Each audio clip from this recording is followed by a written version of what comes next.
para todos, buenas noches. Mientras nos acompaña alguien más, vamos a empezar nuestra charla del día de hoy. Vamos a tener un ciclo de charlas que se tratan sobre los miedos. Es un tema bastante complejo para los seres humanos ¿no? Y antes de la pandemia lo estuvimos haciendo con mucho éxito y luego cuando viene la pandemia tuvimos que posponer todo esto, así que dijimos, bueno, vamos a enganchar otra vez con este tema. Bien, yo les voy a ir pasando unas diapos y vamos viendo todo lo que tiene que ver con los miedos que vamos a ver hoy, que son 3, porque las charlas, el ciclo de charlas lo dividimos en 3 charlas donde vamos a ver los diferentes miedos, que son 8.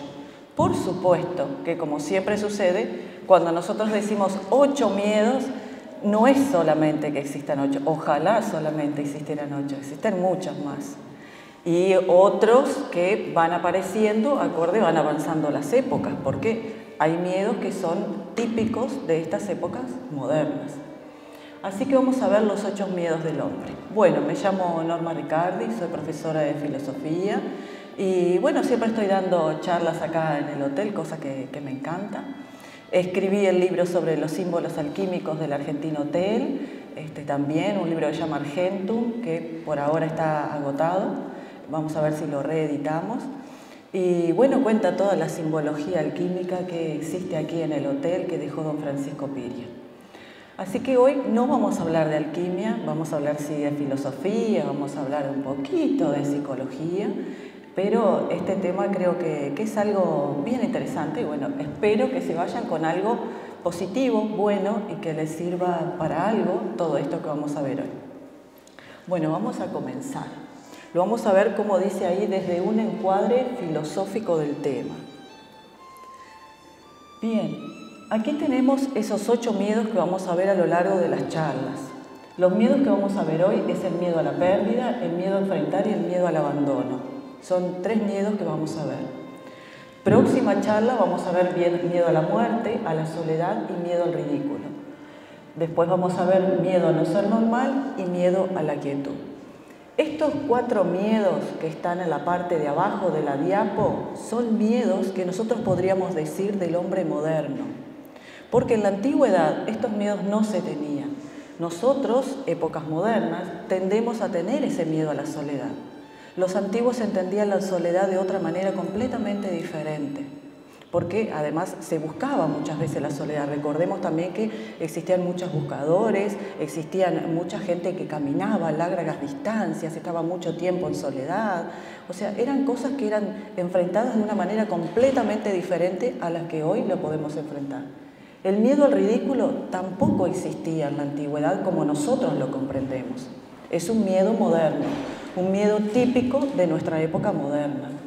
El miedo a no ser normal tampoco existía, porque ellos entendían que el mundo, sobre todo lo que nosotros decimos como no ser normal, hoy por hoy, aquellos que estamos en el camino místico, muchas veces dicen, pero eso es una locura, o estás loco, ¿no? Con eso.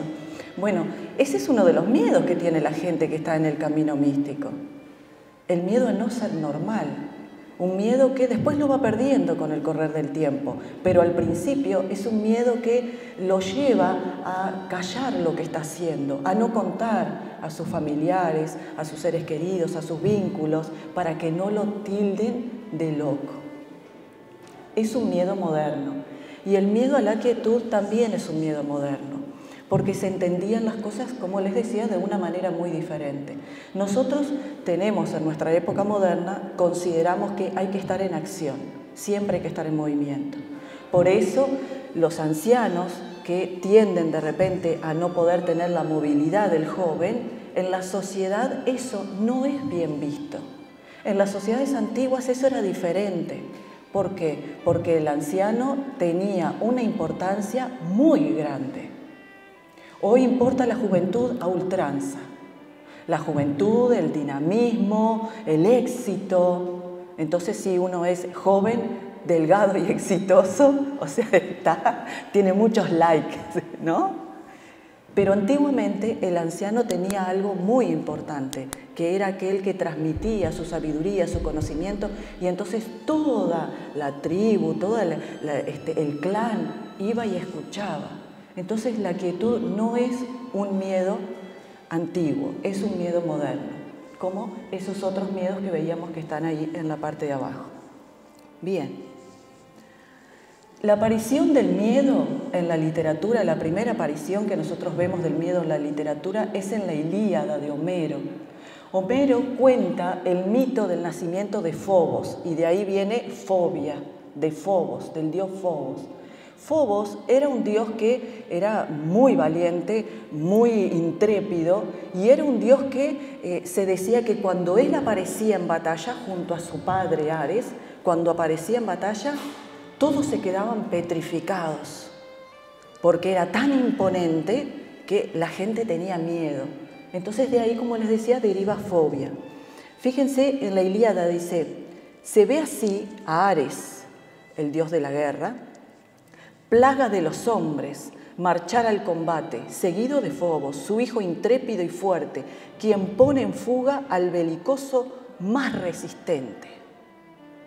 Pero fíjense que este Fobos era hijo de Ares y de Afrodita, el dios de la guerra, sí, pero la diosa del amor. Esa diosa del amor lo que hacía es, de alguna manera, equilibraba ese ser intrépido que tenía, hacía un equilibrio de esas pulsiones internas de Fobos. Vamos a ver, ¿qué es el miedo? El miedo, dice acá, es una emoción primitiva provocada por la percepción de un peligro. Peligro real o imaginario. Y hay una palabra un poco complicada que se llama triskaidekafobia. ¿Saben qué es eso? La triskaidekafobia es el miedo al número 13. Tris es 3. Deca, 10, fobia, miedo.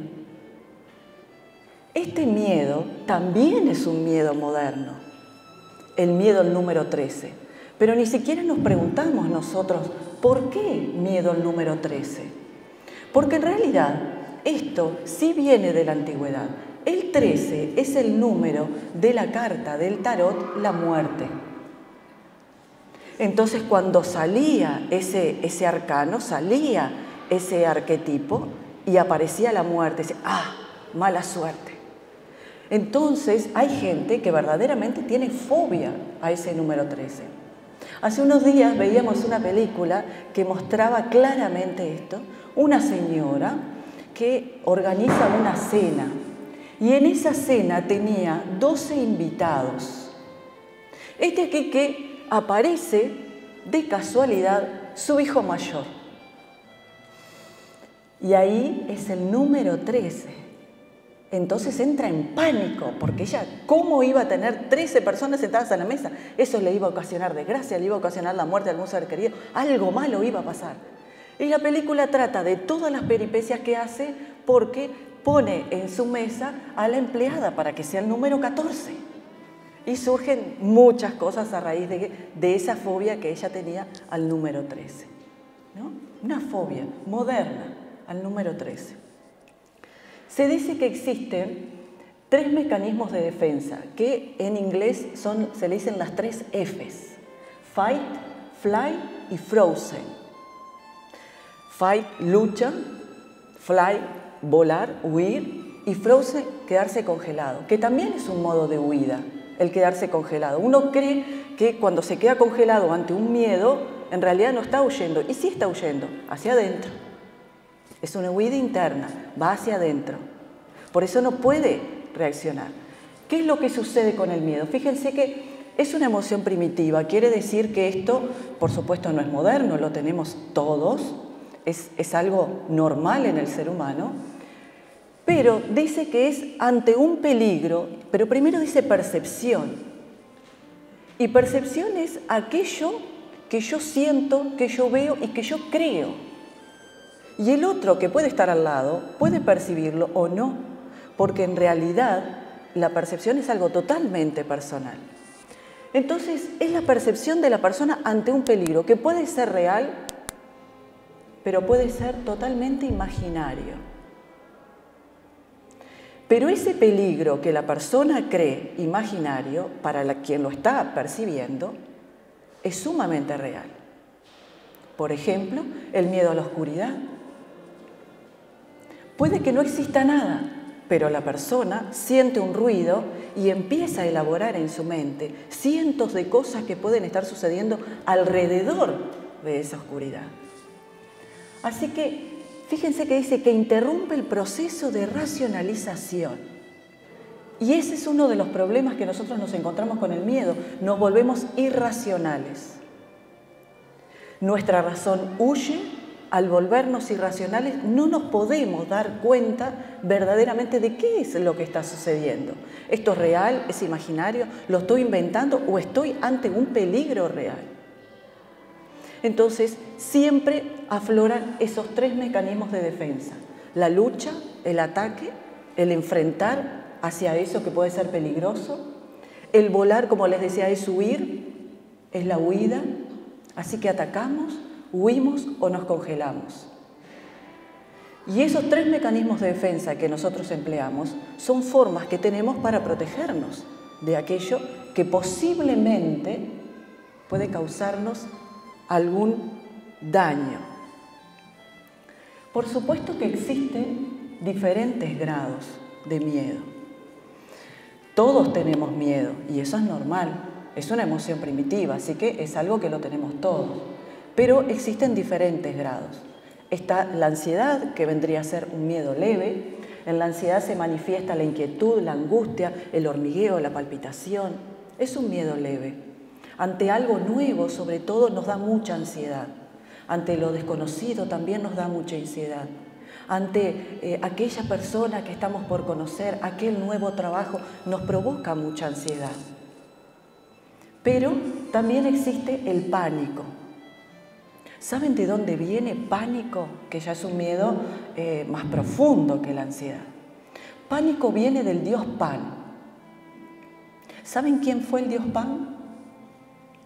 El dios Pan era un dios antiguo, muy antiguo, que luego va a derivar de Dionisio, va a derivar luego en Baco. Era un dios que era un fauno, un sileno, y ese dios, muy mal entendido, porque después cuando llega a nuestra época moderna se lo equipara a Satán, porque claro, tenía patas de cabra, cuernos, e incitaba en las doncellas deseos innombrables. Entonces, obviamente era Satán. Pero este dios primitivo era un dios que era el dios de las festividades, de la carne, de la fiesta, de la fecundidad, del vino, de las cosechas. Entonces, claro, en las épocas de cosecha se hacían las fiestas y en esas fiestas, obviamente, tenían sus encuentros amorosos para así poder traer la fertilidad a la tierra. Porque la espiritualidad, el misticismo de la antigüedad, del paganismo, es muy diferente al concepto que nosotros tenemos de espiritualidad hoy. Es muy diferente. Era otra cosa. El cuerpo no era visto como algo pecaminoso, no era visto como algo demoníaco, no era visto como algo que simplemente conectaba con el mal. Entonces había que subyugarlo, había que contenerlo, había que escapar del cuerpo, ¿no? Fíjense todos esos flagelos, ¿no? que hacían los religiosos, ¿no? Era un modo de escapar del cuerpo, porque el cuerpo era aquel representante de los deseos malos. En la antigüedad el cuerpo era parte de lo divino. Por eso la alquimia, la frase que identifica la alquimia es espiritualizar la materia y materializar el espíritu. No es solamente espiritualizar la materia, que la materia se haga más útil, sino es materializar el espíritu, hacer carne el espíritu. Ahí estaba la conjunción perfecta en unir materia y espíritu, no escapar ni de uno ni de otro, unir esas dos partes que somos. Entonces en la antigüedad se tenía el concepto muy diferente. Y el dios Pan era el de las grandes festividades, pero se decía que daba a los jóvenes un ímpetu demasiado fogoso, que perseguían a las doncellas por todo el bosque. Entonces las doncellas corrían con lo que podríamos decir hoy pánico. Entonces de ahí viene Pánico, del dios Pan, de esas grandes huidas que tenían de ese dios que estaba encarnado en el hombre y que corría a las doncellas. Así que se le puso pánico a esa manifestación corporal que da sudoración, falta de aire, y es un momento corto. A diferencia de la ansiedad, que son momentos más largos, el pánico es un momento más corto, tremendo para la persona, sin lugar a dudas, pero mucho más corto. ¿Y qué es? Es el miedo a morirse o a volverse loco. La persona, cuando está viviendo un ataque de pánico, por supuesto que se vuelve irracional. Se vuelve irracional porque ese miedo que tiene es a morirse. Cree que con lo que le está sucediendo puede morir o volverse loco. La fobia, que es algo mayor a lo que es el pánico y a lo que es la ansiedad, es una aversión, que es un sentimiento de rechazo o repugnancia ante algo o alguien. Es un miedo que está totalmente desmedido, está desmedido. Entonces todos tenemos miedo, diferentes grados. De repente nunca llegamos a la fobia, de repente tenemos fobia a una cosa, de repente tenemos mucha ansiedad por otras, de repente tenemos pánico ante determinadas situaciones, o de repente no se nos presenta nunca el pánico porque esa situación a la que podemos temer no se presenta nunca. Pero son emociones estas que el ser humano ha experimentado y experimenta siempre, porque es una emoción natural, es algo normal. Es algo que también nosotros tenemos, que nos ayuda a tener la supervivencia. Imagine si no tuviéramos miedo. Imagine, si no tuviéramos miedo, cruzamos la calle sin mirar, nos tiramos de un edificio a ver si podemos volar. ¿Quién sabe las cosas que haríamos? Nuestra supervivencia peligraría muchísimo. Entonces el miedo es una forma de regular también las pulsiones que tiene el yo, que tiene el ello, en realidad, que es nuestra parte de deseo más primitiva. Así que vamos a ver hoy miedo a la pérdida, miedo a enfrentar y miedo al abandono. Bien, vamos a ver el miedo a la pérdida. Es una emoción provocada por falta o ausencia, real o imaginaria, de algo que se cree poseer. Por ejemplo, la pareja, el trabajo, el dinero, la salud, la juventud. Es denominada una ansiedad depresiva. Es una ansiedad depresiva ese miedo a la pérdida. ¿Por qué? Porque provoca melancolía. La melancolía es la enfermedad de la tristeza. La enfermedad de la tristeza. Fíjese que esto es muy interesante porque en nuestro país tenemos la noche de la nostalgia, la noche de la melancolía, ¿no? Está bueno porque en realidad la experimentamos bailando, al revés, con alegría. Pero nuestro país es un poco melancólico de ese pasado, ¿no? Entonces necesitábamos esa noche para canalizar de alguna manera todas esas pulsiones que estaban en la gente de los 40, de los 50, de los 60, que tenían añoranza de esa juventud. Y ahí encontramos de forma perfecta una noche donde canalizar todas esas pulsiones. Inteligentemente, en lugar de ser una noche de tristeza, es una noche de alegría. Eso es una forma también de sublimar esa melancolía, de cambiarle la cara a esa melancolía. Así que cuando nosotros tenemos una pérdida, esa pérdida puede ser, como dice ahí, como todos los miedos, real o imaginaria. Poco importa si yo creo que eso verdaderamente lo perdí o no, porque en realidad, si nosotros nos ponemos a pensar, nada es nuestro. Y eso es lo terrible, que cuando nos enfrentamos a ese saber de que nada es nuestro, que de alguna manera todo es prestado y en algún momento hay que devolverlo, sea lo que sea, en algún momento habrá que devolverlo, entonces ahí caímos en la cuenta de que entonces lo perdemos todo. No, lo esencial no lo perdemos. Lo esencial está en nosotros y se va con nosotros. Cuando veamos en charlas posteriores el miedo a la muerte, que es muy interesante y hay que ser muy valiente para enfrentarse a poder ver eso, vamos a ver algo que es muy interesante, que hablan en el libro tibetano de los muertos, todo el proceso que se vive en el después. Es un momento de entregar, de entrega, de entrega, de entrega. Por eso en el camino místico, en el camino esotérico, siempre se habla del desapego. Hay que desapegarse. Todo camino espiritual, todo camino místico es un camino que es de muerte, de muchas muertes sucesivas, muchos desapegos, muchas entregas, muchas pérdidas, muchos cambios.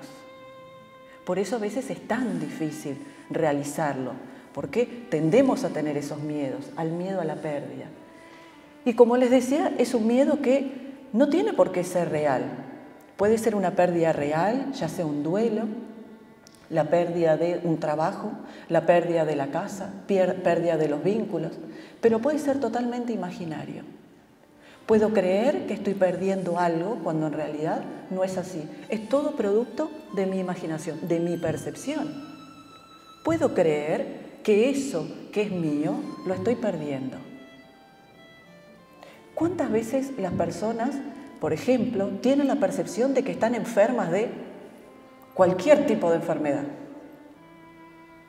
Enfermedades graves.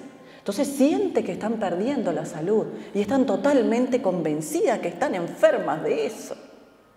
Y van al médico y se hacen cientos de análisis y el médico les dice, no señor, no señora, no tiene nada, está bien. No, pero si yo siento esto, si yo siento lo otro. Esa es una fobia que están teniendo a la enfermedad. Es un miedo desmedido a la enfermedad, cuando en realidad eso no existe. Y el médico se lo demuestra, se lo está demostrando, los hechos. No, mire, usted está bien. Pero para la persona, su percepción es la que cuenta. Es la que cuenta. Tenemos el miedo a enfrentar. Y el miedo a enfrentar es una emoción que surge ante un posible enfrentamiento, real o imaginario, con una persona, situación o hecho en particular. El miedo a enfrentar es miedo al ataque, miedo al conflicto y también es un miedo al fracaso.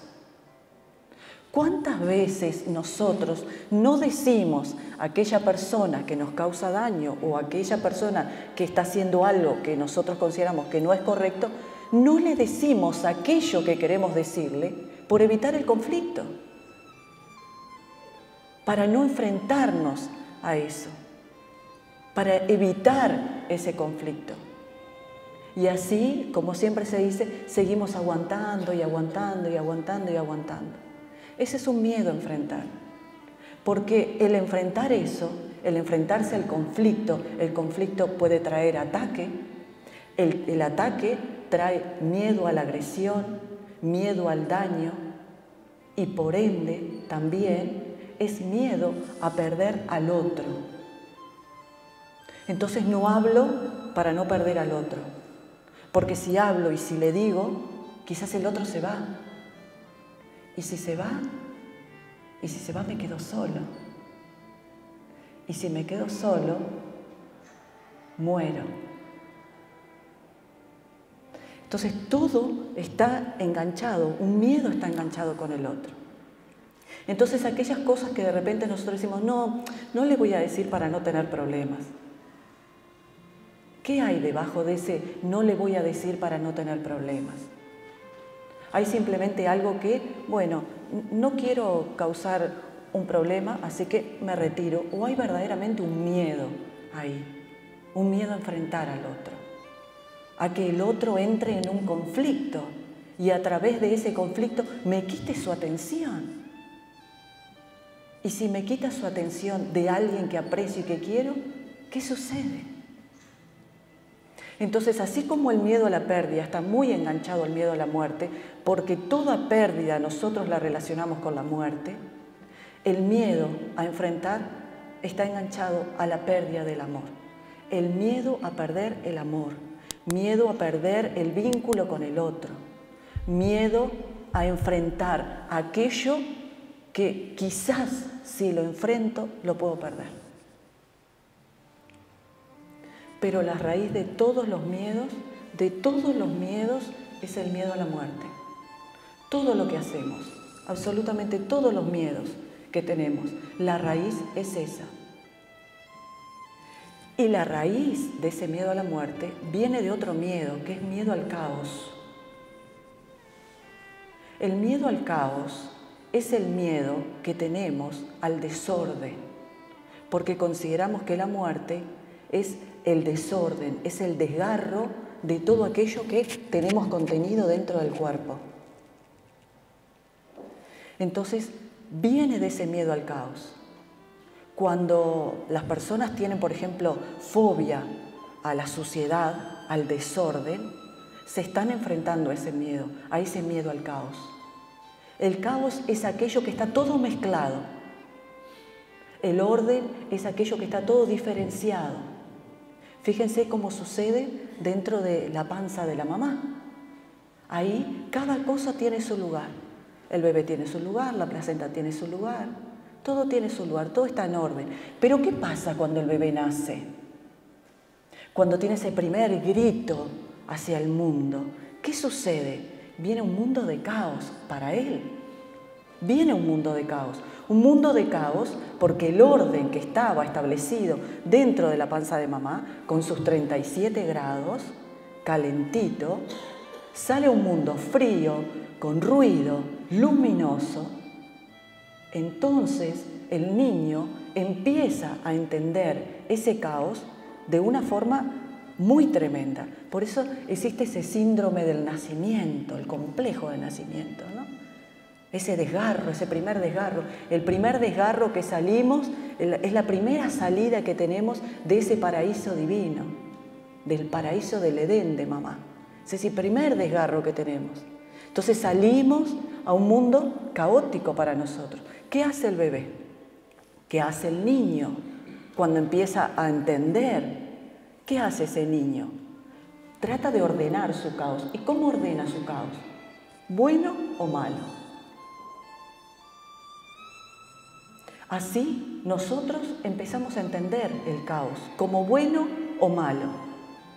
Tratamos de traer, introyectar a nuestro psiquismo un poco de orden. Entonces decimos, esto es bueno para mí, esto es malo para mí. ¿Y qué es esto es malo? Esto es malo porque me provoca caos. Y el caos es un desequilibrio.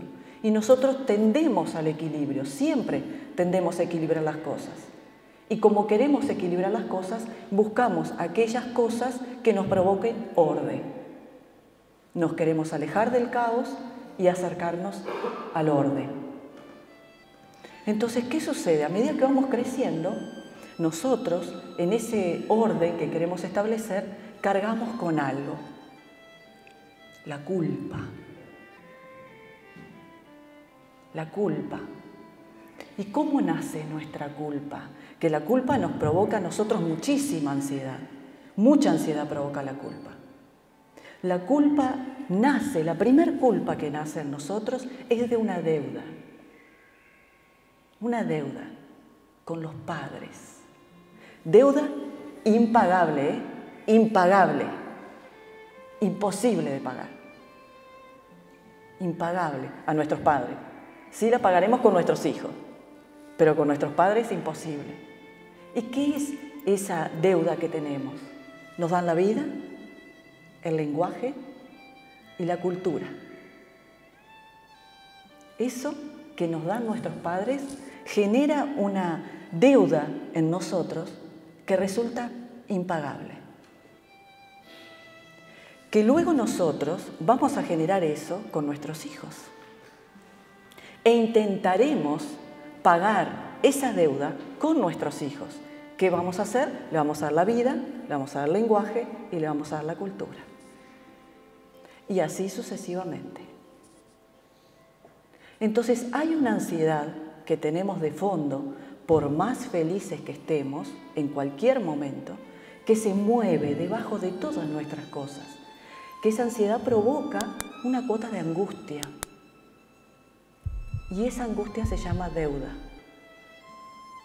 Aquello que nosotros no podemos pagar a nuestros padres. Que por más que lo volquemos hacia nuestros hijos, sigue atravesándonos. Esa es la ansiedad que lamentablemente perdura por debajo de todos los miedos, se mueve por debajo de todos los miedos. Y con eso hay que aprender a vivir, porque eso nos hace humanos. La felicidad sí, pero eso también existe, eso es parte de ese caos.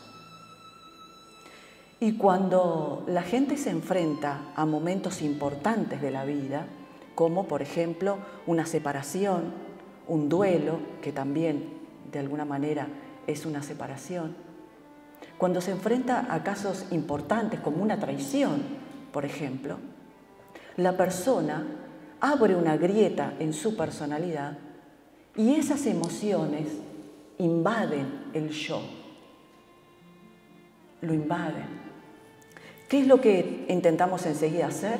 Tratar de suprimir eso, tratar de suprimir. Entonces, ahí la mejor manera de suprimir eso es a través del medicamento. La medicación es lo que nosotros entendemos en nuestro mundo moderno como para suprimir todos los síntomas que nos trajo X cosa, que nos llevó hacia el caos, que nos movió y nos llevó hacia el caos. Pero eso lo único que hace es suprime, es la supresión del síntoma, pero no lo desaparece, eso sigue actuando. Entonces, cuando nosotros no hacemos algo consciente, cuando nos tenemos que enfrentar a algo que la vida nos enfrenta, algo como lo que les decía, un duelo, cosas verdaderamente que mueven a la persona, un duelo, una traición, una separación, una enfermedad grave, y la persona no enfrenta eso, y en lugar de enfrentarlo, huye hacia adentro de sí mismo, sucede algo, lo envía hacia su mundo inconsciente.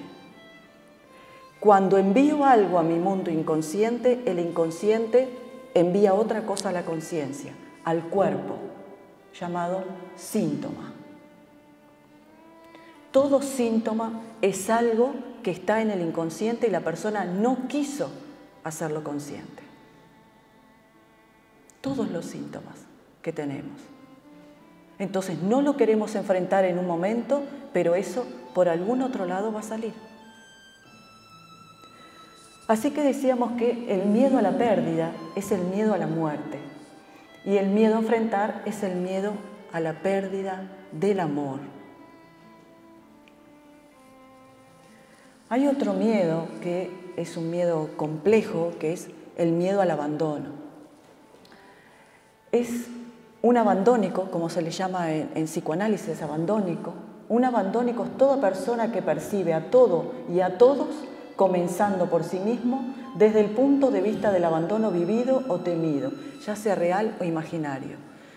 Todos hemos sido imaginariamente abandonados alguna vez, porque de algún momento a otro mamá o papá tuvieron que irse. Pero el abandono se marca mucho, sobre todo hasta los 7 años. El niño no entiende el concepto de abandono, no entiende el concepto de mamá te deja en la escuela para que aprendas a los 5 años y me voy a trabajar, o te dejo en la escuela para que tú tengas relación con los compañeritos y así tú crezcas. Todo eso que nosotros entendemos hoy de adultos, él no lo entiende. Entonces, su mente es muy simple en ese momento. Por eso los niños, la mamá los deja en la escuela y el niño llora. Y la mamá se desgarra porque el niño llora. Llora porque lo siente como un abandono. Entonces, muchas veces, todos aquellos que hemos hecho la escuela, el jardín de infantes a partir de los 5 o antes, percibimos ese abandono. Un abandono imaginario, pero es percibido como un abandono. Si la mamá tiene que salir y lo deja con la abuelita, lo deja con la tía, lo deja con una maestra, con quien sea, el niño lo percibe como un abandono. No entiende. Pero claro, lo deja en la escuela un día y el niño cree que la mamá no va a volver, pero la mamá lo va a buscar. Y al otro día sucede lo mismo, y al otro día sucede lo mismo, y al otro día sucede lo mismo. Y entonces ahí el niño va entendiendo que la mamá va a volver. Y de a poco va comprendiendo que no lo está dejando. Pero fíjense lo que sucede. Si la mamá, en lugar de irlo a buscar a las 5 de la tarde, supongamos que termina su horario, llega tarde por X razón y llega a 5:30. La desolación que le da ese niño cuando todos sus compañeritos se fueron y él está solito ahí con la maestra esperando, es una ansiedad y un miedo tremendo. Él no lo entiende. La mamá llegó tarde porque tenía que trabajar, por el ómnibus, pero él no lo entiende. Entonces esas cosas quedan grabadas, sobre todo hasta los 7 años quedan grabados esos miedos. Hay otros miedos al abandono que son reales, cuando verdaderamente la mamá lo abandona.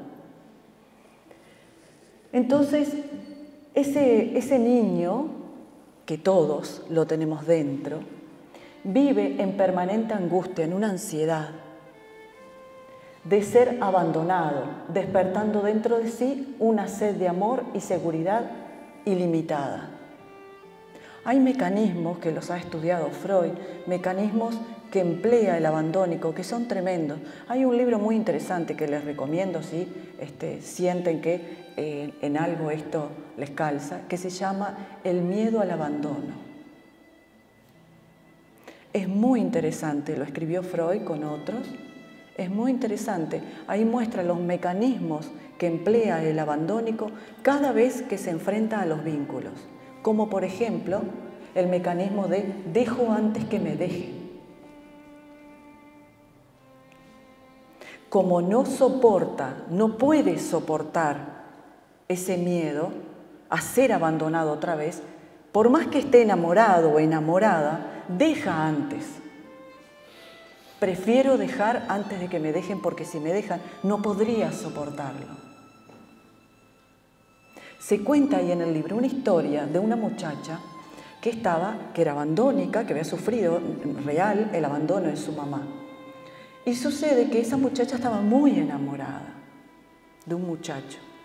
Cuanto más el vínculo cercano es, empieza a temblar mucho más esos miedos al posible abandono. Entonces, ¿qué hacía la muchacha? La muchacha le ponía pruebas, porque el abandónico necesita siempre la confirmación de que el otro lo quiere. Y le pone pruebas que hay que verdaderamente querer mucho a una persona para quedarse parado ahí ante esas pruebas. Entonces, ¿qué hacía la muchacha? El muchacho iba y, obviamente, le declaraba su amor. Y ella se hacía la interesante, diríamos nosotros, la distante, lo corría, lo espantaba. Y el muchacho volvía otra vez y ella lo volvía a correr. Y lo maltrataba, le hablaba mal.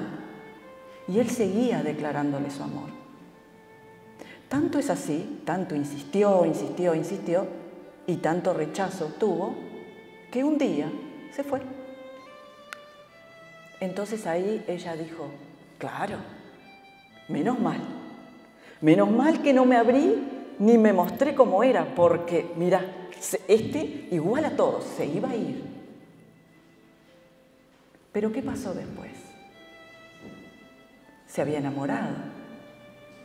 Entonces lo entró a buscar, y lo entró a buscar, y lo entró a buscar, pero ya era tarde, porque él ya había encontrado otra.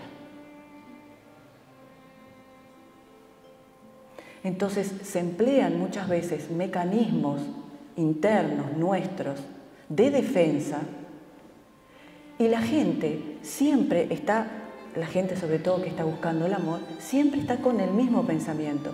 Ojalá que encuentre el amor, ojalá que venga esa pareja, o ojalá que vuelva esa pareja, ojalá poder vivir en amor, tener una pareja en amor.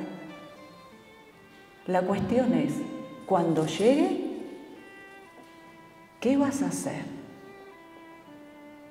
Porque es fácil tener a alguien que, bueno, estamos juntos, porque nos acompañamos, porque, bueno, es como un amigo, estamos bien, compañero, conversamos, pero alguien que verdaderamente te mueve desde las raíces, te hace enfrentar a todos tus miedos, al miedo a la pérdida, al miedo al abandono, al miedo al fracaso. Te hace enfrentar a todos esos miedos. Y ahí empieza a salir nuestra paranoia, nuestra neurosis, nuestra angustia. Y se empiezan a emplear esos tipos de mecanismos de defensa. A ver si el otro aguanta. Entonces lo hago sufrir, lo hago sufrir, lo hago sufrir, lo hago sufrir, lo hago sufrir, a ver si el otro aguanta. Si aguanta, entonces es que me quiere. ¿Y qué sucede también? El abandónico, como no ha construido un psiquismo fuerte, ¿qué es lo que hace? Cree que el otro tiene la bola de cristal. Entonces el otro tiene que saber todo lo que yo pienso, lo que siento y lo que necesito en todo momento.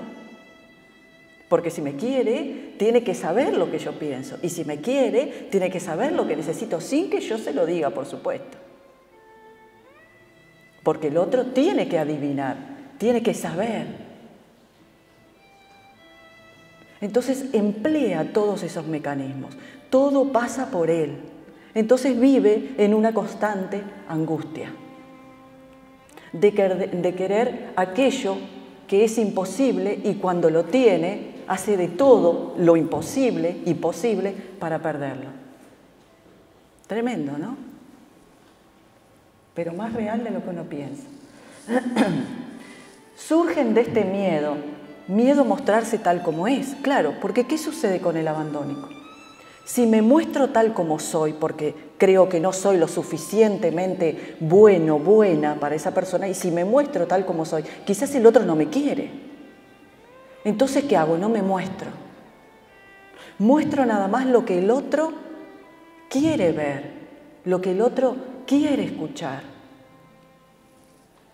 Y surge también el miedo al riesgo afectivo. Entonces, hay abandónicos que se les llama positivos y abandónicos negativos. El abandónico positivo lo que hace es, emplea un mecanismo de defensa muy interesante. Él sabe que está necesitado de amor. ¿Se escucha bien? Bien. Sabe que está necesitado de amor. Entonces, ¿qué es lo que hace? Como es un abandónico positivo, es optimista. Es arriba. ¿Qué hace? Sale al mundo en búsqueda de saciar ese vacío del amor. Entonces ahí entra en grupos, tiene amigos, tratando de buscar ese amor que considera que no lo tiene, que no lo pudo conseguir de sus padres, ni de sus vínculos. Entonces sale al mundo a buscar ese amor. Hace cosas para los demás, hace mucho trabajo social, tiene muchos vínculos. Pero hay otro, que es el abandónico negativo. Y ese abandónico negativo es pesimista, se encierra dentro de sí. Ese abandónico negativo, ahí todo el mundo está bajo sospecha. Se mete dentro de sí, dentro de su propia cárcel. Es pesimista. Cualquiera que se acerque no lo deja entrar y lo mira con recelo. Todo es sospechoso para él. Y si tiene una relación, siempre es caótica. Y cuando tiene una relación, lo que quiere hacer es someter al otro. Lo quiere someter. Someterlo para que, con su fantasía, para que el otro no se vaya. Se cree que sometiéndolo, controlándolo al otro en todas las cosas que hace, controlando que puede llegar hasta la violencia. Se cree que controlando al otro, así controla el sentir del otro. Entonces el otro no se va a ir. Es esa inmensa necesidad de afecto. Es un querer muy caótico, sin lugar a dudas, muy caótico. Y también tiene, como hablábamos recién, ese miedo al caos. No soporta el abandónico, la inseguridad. Tiene que estar seguro de cualquier cosa que esté a su alrededor. No soporta la inseguridad, no soporta el no saber. Tiene que saber, a diestra y siniestra.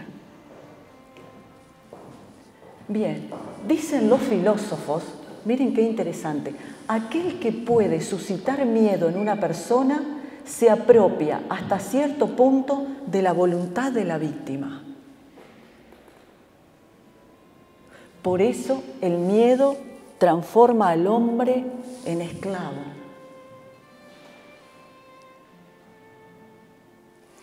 Y esto es muy interesante porque no sucede simplemente a nivel de nuestra sociedad visible, sucede en muchos estratos de la sociedad. Yo siempre, cuando hablo con mis alumnos que hablamos sobre magia y sobre cosas, siempre les digo, ¿saben lo primero que hace un mago oscuro? Para no llamarlo mago negro, porque negra es una raza. Entonces, no se dice mago negro. Se dice, en realidad se dice mago de izquierda o de derecha. Nosotros también tenemos un problema con la izquierda y la derecha, entonces decimos mago oscuro, mago claro. Bueno, el mago oscuro lo primero que hace para que su efecto dé buen resultado en la víctima es la sugestión. Por eso, cualquier mago oscuro, lo primero que hace es un avance. Hace algo que la víctima sepa, por algún canal, algún motivo, sepa que está siendo atacada, aunque no haya hecho nada al inicio, pero que está siendo atacada. Entonces deja alguna cosa en la puerta de la casa que de repente no tiene ninguna importancia, pero la persona lo ve y se empieza a sugestionar. Esa sugestión deriva en un miedo al ataque, empieza a derivar en el miedo a la muerte. Y eso empieza a suceder algo, transforma al hombre en esclavo. Luego de que esa persona abre la puerta a su miedo, el 50% del trabajo ya está hecho. Lo hizo la persona. Por eso los filósofos dicen, aquel que puede suscitar miedo en una persona se apropia hasta cierto punto de la voluntad de la víctima. Se apropia de la voluntad de la víctima. ¿Por qué? Porque aquel ahora, el miedo, ¿qué es lo que hace? Le da al otro nuestro poder. Nuestro poder se lo legamos al otro. Por eso se apropia de nuestra voluntad. Miren lo que dice Aristóteles. Aristóteles dice, el miedo es una emoción necesaria en el hombre. Es necesaria. Al igual que lo es el deseo o la pasión. Pero cuando se posee en exceso, convierte a éste en un cobarde. En cambio, si se carece de él por completo, puede transformar a un valiente en un insensato. La medida, la justa medida. Por eso se dice que en el templo de Delfos decía, todo está permitido, nada en exceso. Estaba todo permitido, pero nada en exceso. ¿Y qué era la medida justa para Aristóteles? La virtud que puede conservar la compostura del hombre y llevarlo a la felicidad. Y la virtud para Aristóteles, igual que para todos los antiguos, es la excelencia. El hombre tenía que sacar su excelencia dentro de sí, lo que se llamó el arete, unas virtudes que equiparaban al hombre con los dioses. Se decía que tenía que conseguir 7 virtudes. El hombre tenía que ser templado, tenía que tener templanza, la capacidad de resistir sin quebrarse y replegarse pero sin retroceder, ser como el junco, flexible. Pero no alcanzaba con ser templado. Tenía aparte que ser prudente. La prudencia, la virtud de transmutar el conocimiento en sabiduría y saber callar. ¿Qué era el transmutar ese conocimiento en sabiduría? Es sacar la esencia del conocimiento, sacar la palabra que no servía y quedarse con el alma de ese conocimiento.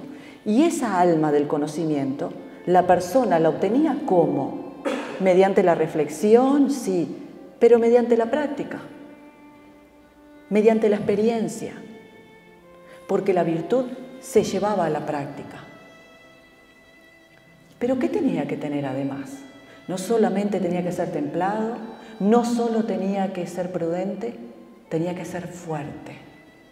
Tener la virtud de la fortaleza, la capacidad de vencer los miedos y los temores, hacer lo correcto a pesar de las circunstancias adversas, hacer lo correcto. Pero no alcanzaba con ser prudente, templado, fuerte. Tenía que ser, además, justo. Y la justicia para los antiguos como virtud era darle a cada cual lo que requiere. No lo que yo creo, no lo que yo pienso, lo que el otro requiere. Eso era la justicia. Pide un pedazo de pan, un pedazo de pan. No es pide un pedazo de pan y entonces le digo todo un discurso. ¿Por qué te pasa esto? ¿Por qué esto? ¿Por qué el otro? ¿Por una cosa? Está pidiendo un pedazo de pan. Para los demás podrá parecer que no es justo, acorde a nuestro concepto de justicia. Pero en la antigüedad la justicia era eso, darle a cada cual lo que requiere. Incluso agregaban, actuando acorde a la ley superior. Pero no alcanzaba con ser templado, ser prudente, ser fuerte y ser justo. Había que tener 3 virtudes más, porque son 7, igual que los 7 pecados, que eran la parte oscura de esas 7 virtudes. Tenía que tener fe, y la fe no era algo religioso, sino que la fe para los antiguos era la certeza de que algo es totalmente cierto. No importa lo que creyeran, pero en lo que crean, eso era verdad para él. Era una certeza. Pero aparte, tenía que tener 2 virtudes más.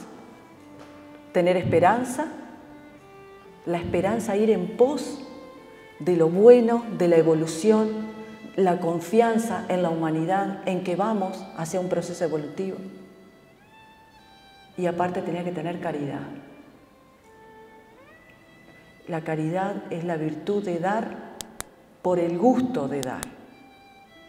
Es la bondad desinteresada hacia terceros, no hacia nuestros hijos, hacia otros. Dar por el gusto de dar, no aquello que me sobra. Entonces, el héroe, el hombre, tenía excelencia, perfección, y era considerado un superhombre, un héroe, cuando tenía esas 7 virtudes. Esas 7 virtudes unidas le daban el honor y el valor, porque consideraban que era honorable aquello que era virtuoso y tenía valor aquello que era virtuoso. Bien. ¿Qué dice Platón? Dice, el miedo es lo contrario al valor. Pero no estaba hablando del valor como ser valiente, sino el valor, el peso, una persona valerosa que tiene un peso importante. ¿Pero por qué? Porque era una persona honorable, lo que hablábamos recién, era una persona virtuosa. Así que, para Platón, si tenías miedo, no tenías valor. El miedo desbordado, no el miedo normal, el desbordado. Dice, la libertad consiste en ser dueño de la propia vida. Porque ¿qué hacía el miedo? El miedo nos convertía en esclavos. Ya no éramos dueños de nuestra propia vida. Nos convertía muchas veces en esclavos, o de otros o de nosotros mismos, de nuestra propia psicosis. Esta señora que estamos viendo ahora, Hildegarda de Bingen, no sé si la conocen, es muy poco conocida esta señora, y sin embargo es muy interesante esta señora. Les puse algo ahí como para que ilustrarnos un poquito sobre esta señora abandonada, para decirlo de algún modo, de nuestra historia, que en realidad se le considera santa. Santa Hildegarda de Bingen nació en 1098 en el seno de una familia alemana y falleció en 1179. Fue escritora, fue alquimista, fue filósofa. Una señora muy interesante, científica, naturista, mística, abadesa, líder, y era una profetisa. Se le decía la profetisa del Rin, una profetisa, la sibila del Rin. Y es considerada como una de las personalidades más influyentes, polifacéticas y fascinantes de la Baja Edad Media y de la historia de Occidente. Esta señora muy interesante. Miren lo que hacía esta señora, porque ella decía que el miedo era provocado por el alejamiento del hombre de sí mismo y por ende de Dios. Si el hombre se alejaba de sí mismo y se alejaba de la divinidad, entonces ahí el hombre se enraizaba en todas esas raíces del miedo. Y ella practicaba 6 pautas de conducta para desterrar el miedo del cuerpo. Esta primera frase la deben haber escuchado porque es como muy popular. Y la gente la dice y le han puesto que viene de acá, que viene de allá. Bueno, viene de esta señora. Mire, que tu comida sea tu medicina. ¿Cuántas veces hemos escuchado eso? ¿No han escuchado eso? Que tu comida sea tu medicina o sea tu alimento, ¿no? Que tu alimento sea tu medicina, ¿no? Bueno, viene de esta señora. Esta señora fue una gran pionera en todo el tema de lo natural, de que el hombre volviera a lo natural. ¿Y ella qué hacía?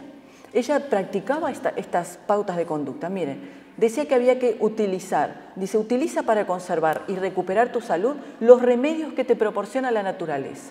Busca la naturaleza, porque ahí en la naturaleza es donde está Dios. Entonces decía que la naturaleza nos daba a nosotros, los seres humanos, todos los remedios necesarios. En la naturaleza nosotros encontrábamos nuestra medicina. Dice, procúrate una alternancia natural de sueño reparador y ejercicio adecuado. Hoy eso nosotros decimos, claro, por supuesto. Pero estamos hablando de una época, fíjense, nació en el 1098, o sea, estas cosas, aquel que hacía ejercicio era porque hacía ejercicio de fuerza, porque era un poco más que esclavo. Porque si tenía músculo no era porque fue al gimnasio de 3 a 5. En realidad tenía músculo porque cargaba leña, cargaba carros. O sea, hacía un trabajo verdaderamente fuerte. Por eso tenía su cuerpo formado. Hoy hemos construido otros mecanismos para mostrar nuestra fuerza. Por ejemplo, el gimnasio, ¿no? Pero ella decía que había que hacer un ejercicio adecuado, porque entendía que las fuerzas que se mueven en el cuerpo son diferentes a las fuerzas que se mueven en el espíritu, y había que tener un cuerpo y un espíritu en equilibrio. Entonces, cuando el cuerpo estaba demasiado quieto, ahí todas esas energías se enquistaban y empezaban a hacer que la mente quedaba confusa, se confundiera y entraba en caos, porque el miedo al caos es miedo a la confusión. Así que dice, consigue un equilibrio razonable entre el trabajo y el descanso, en el sentido de ora et labora, que luego la alquimia toma eso, el ora et labora, ¿no? Él reza, pero trabaja. Por eso se dice normalmente, eleva tu oración diaria, sí, pero primero ata bien tu camello. Tu camello es el que te da de comer. Lo espiritual sí, pero no te olvides de lo terrenal. Y después dice, purifica tu cuerpo de las toxinas mediante baños, sauna y otros procesos de desintoxicación. vuelvo a decirles lo que les dije hace un rato. Para nosotros esto es obvio, claro, por supuesto. Sí, hay que hacer eso para estar sano. Pero estamos hablando en una época donde esto era revolucionario para su época. Dice, miren qué interesante, transformas tus rasgos psicosociales negativos en actos generosos que te llenen de alegría espiritual, vitalidad y humanidad. Ella consideraba que con los actos que el ser humano hacía, esos actos positivos, eso era lo que la iba a llenar a la persona de vitalidad. La falta de vitalidad era la persona egoísta, aquella que guardaba todo para sí. Era el abrirse hacia los demás. Es que el verdadero crecimiento es ese. Hoy muchas veces está muy mal entendido el concepto que nosotros tenemos, por ejemplo, de lo místico, de lo espiritual, como la soledad. Cuando en realidad si yo solamente estoy enfocado en mí mismo, en mi propia soledad a ultranza, siempre voy a tener más de mí mismo y entro dentro de un círculo vicioso. Tengo que entrar dentro de un círculo virtuoso y para entrar dentro de un círculo virtuoso, el contacto con el otro es imprescindible porque es el otro el que me ayuda a verme. ¿Por qué? Muchas veces se dice, sí, porque el otro es el espejo. Sí, pero ¿por qué es el espejo el otro? ¿Por qué es el espejo? ¿Por qué digo el otro es el espejo? Bueno, porque el otro me muestra cosas que tengo, que me gustan o que no me gustan de mí. Sí, pero ¿por qué sucede eso? Sucede porque nosotros tenemos una historia dentro de nuestra cabeza, un discurso que nos hemos hecho de toda nuestra historia vital, de todos los personajes que hemos conocido a lo largo de nuestra historia. Tenemos un discurso, porque nuestra historia es un discurso. Nos contamos un discurso que es acorde a nuestra percepción. A la prueba está que pueden estar dos hermanos hablando de una misma experiencia que tuvieron en el viaje con sus padres y uno va a contar una cosa completamente diferente que el otro. ¿Quién está diciendo la verdad? Los dos. ¿Por qué? Porque este tuvo esa percepción y el otro tuvo otra percepción. Depende de la percepción de cada uno.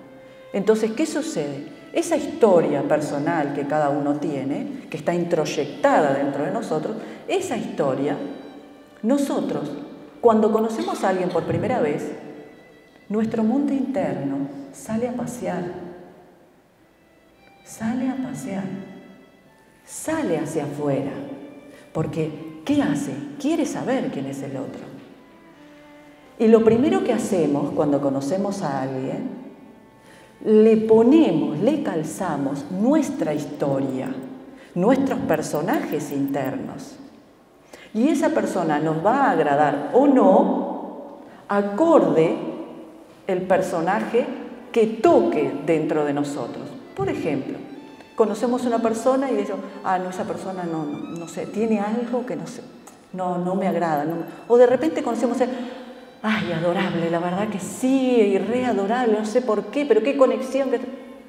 ¿Es la persona? Pero si recién la conocemos.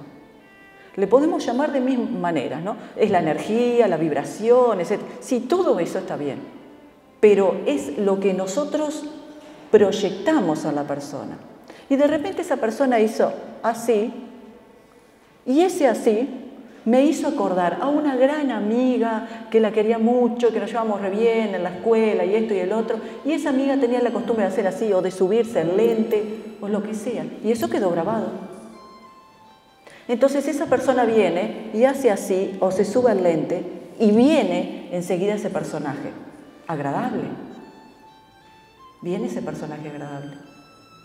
Y entonces la aceptamos a la persona. Y eso pasa con los amantes.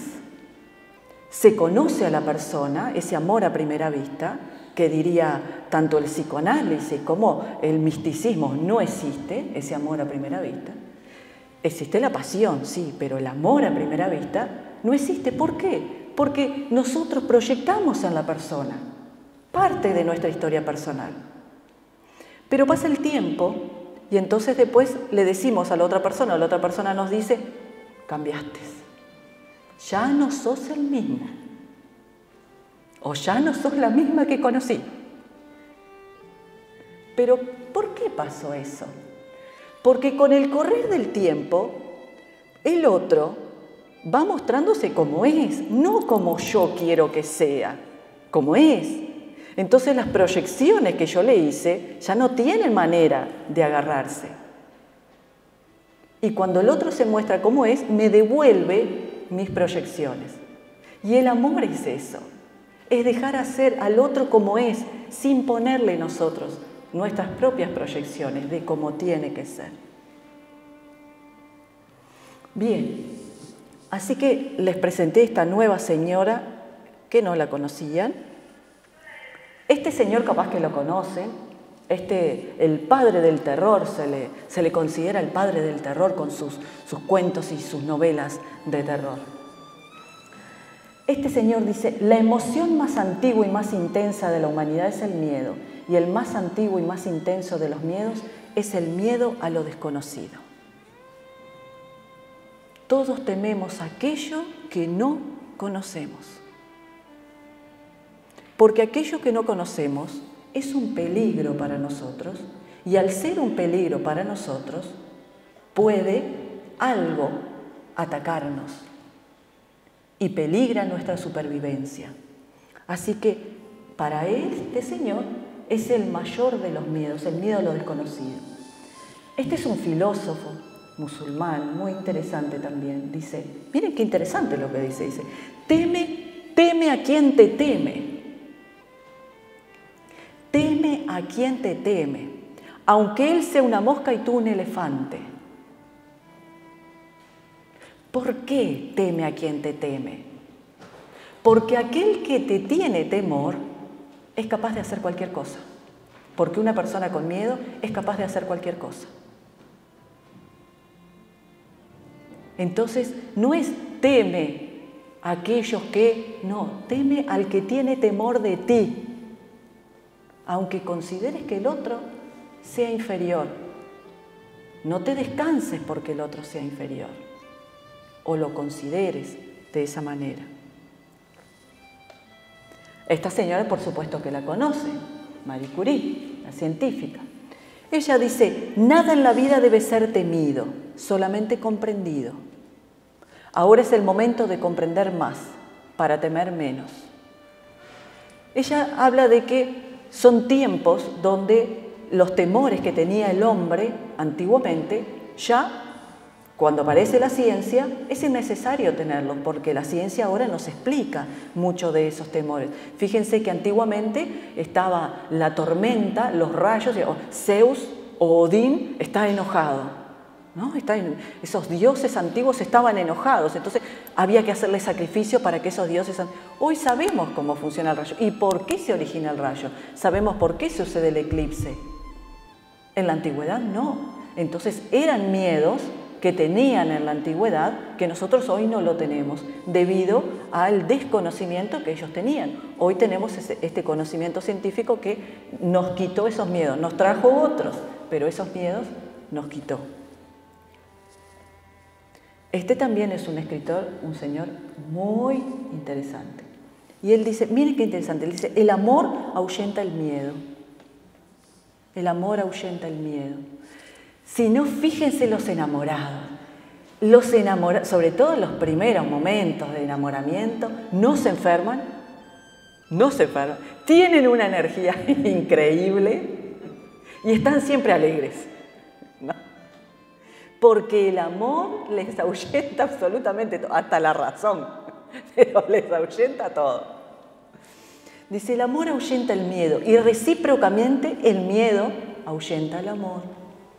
Y no solo al amor el miedo expulsa, también a la inteligencia, porque nos volvemos irracionales, a la bondad, todo pensamiento de belleza y verdad, y solo queda la desesperación muda, y al final el miedo llega a expulsar del hombre la humanidad misma. Nos volvemos irracionales, y al estar con ese momento de irracionalidad podemos hacer cualquier cosa. Sin pensar podemos hacer cualquier cosa ante un posible temor, ante un posible ataque, real o imaginario. Marguerite Yourcenar, ¿la conoces Marguerite Yourcenar? También, una señora increíble. Ella dice, todos nos transformaríamos si nos atreviéramos a ser lo que somos. Solo a ser lo que somos. Ni más ni menos, todos nos transformaríamos. Y para ser lo que somos, el miedo es algo que tendría que quedar, no quitarlo, imposible quitarlo, porque es parte de nuestra emoción, pero sí un control, un sabio control de esa emoción. Y lo primero que uno tiene que entender es, si ese miedo nos quita nuestra parte racional, es en el momento donde uno tiene que detenerse y decir, bueno, a ver, ¿esto que estoy sintiendo es real o es imaginario? Tengo que detenerme a pensar, porque lo primero que me quita es la parte irracional, la parte racional, y me quedo sin capacidad de poder discernir de lo que estoy viviendo. Ya terminamos. A ver si terminé bien. Sí, bárbaro. Y esta es una pregunta para ustedes, porque yo les hablé durante 1 hora. Esta es una pregunta para ustedes. ¿Cómo se sale del infierno? Creyendo que no estás. ¿Y qué más? Así le preguntaba, ¿no? El maestro le decía al discípulo, ¿cómo se sale del infierno? ¿Cómo se sale? ¿Cómo creen ustedes? ¿Cómo se sale del infierno? ¿Cómo? Aceptando, dice la compañera. ¿Y qué más? Venciendo a los demonios, dice el compañero. Bien. ¿Y qué más? Enfrentándolos. Bien. ¿Qué más? Estando en paz. ¿Y qué más? ¿Qué les parece? ¿Cómo se sale del infierno? De nuestro propio infierno. ¿Saben lo que le contesta el maestro al discípulo? Cambiando la mirada. Cambiando la mirada. Así se sale del infierno. Dicen que el paraíso está al lado del infierno. Exacto, cambiando la mirada. Mirando las cosas desde otra perspectiva. Así se sale del infierno. El miedo es algo natural y es algo normal. Es una emoción que está debajo de todas nuestras emociones. Y cada vez que nos vamos a enfrentar a lo desconocido, a lo nuevo, o nos enfrentamos a una pérdida, o nos enfrentamos a un conflicto, siempre surge eso. Es normal. Pero que eso no nos paralice, que nos haga reflexionar en ese momento. Porque cuando nosotros vencemos un miedo, o nos atrevemos a hacer a pesar del miedo, porque el héroe no es un kamikaze, el héroe. El héroe no es alguien totalmente irracional que se lanza y hace. Es héroe porque aún teniendo miedo, va y lo hace. Por eso es héroe. ¿Cuántas cosas nos hemos perdido o nos podemos llegar a perder si nos paramos desde el miedo? Y a veces nos pasa como nos sucedía de niños, que no queríamos dejar la mano para abajo de la cama o el pie para abajo de la cama porque los monstruos nos iban a agarrar el pie y todo eso y lo iban a comer. Hasta que un día agachamos la cabeza, levantamos y nos dimos cuenta que no había nada. Ese día todo cambió. Detrás de ese miedo que no nos permite hacer, hay mucha ganancia. Está el tesoro de cada uno. Por eso, la forma de salir del infierno es cambiando la mirada. Tengo que detenerme, pensar y asumir el riesgo. Porque todo cambio lleva un riesgo. Pero detrás del riesgo hay una nueva calidad de vida. Y a eso apostaremos, a tener una nueva calidad de vida, mejor, cada vez mejor. Bueno, muchas gracias a todos. Muchas gracias a todos por acompañarme, espero que les haya gustado. Bueno, si tienen alguna pregunta para hacer, los escucho. ¿No? Bueno, me alegro. ¿Les gustó? ¿Sí? ¿Pasaron lindo? Bueno, traté que no se extendiera mucho para que no fuera aburrido, porque después de una hora ya la atención se va como la palomita. Así que bueno, muchas gracias por venir. Gracias a todos, de verdad. Bueno, que pasen un lindo fin de semana. Chao.